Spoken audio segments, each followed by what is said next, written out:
سے لوگ اس غلط فہمی کا شکار ہیں کہ ماہ محرم یا 10 محرم الحرام کو جو فضیلت حاصل ہے وہ حضرت حسین رضی اللہ تعالی عنہ کی شہادت کی وجہ سے ہے۔ اس سلسلے میں اصل بات یہ سمجھیں، یہ بات کئی اعتبار سے درست نہیں۔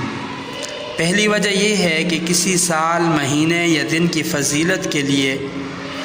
قرآن و حدیث اور شرعی دلائل سے ثبوت ضروری ہوا کرتا ہے،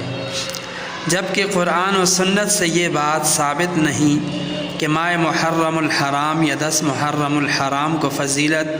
حضرت حسین رضی اللہ تعالی عنہ کی شہادت کی وجہ سے ہے۔ دوسری بات یہ ہے کہ ماہ محرم ان 4 مہینوں میں سے ایک ہے جن کو اللہ تعالی نے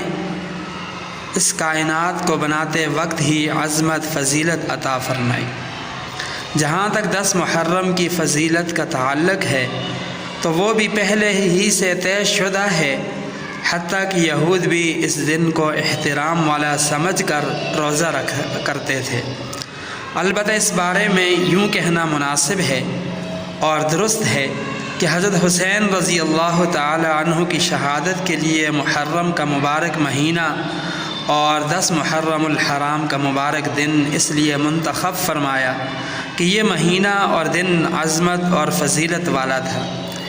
تو گویا خود حضرت حسین رضی اللہ تعالی عنہ کو اس دن شہید ہونے کی وجہ سے عظمت فضیلت حاصل ہوئی، نہ کہ ان کی شہادت کی وجہ سے ماہ محرم اور 10 محرم الحرام کو عظمت فضیلت حاصل ہوئی۔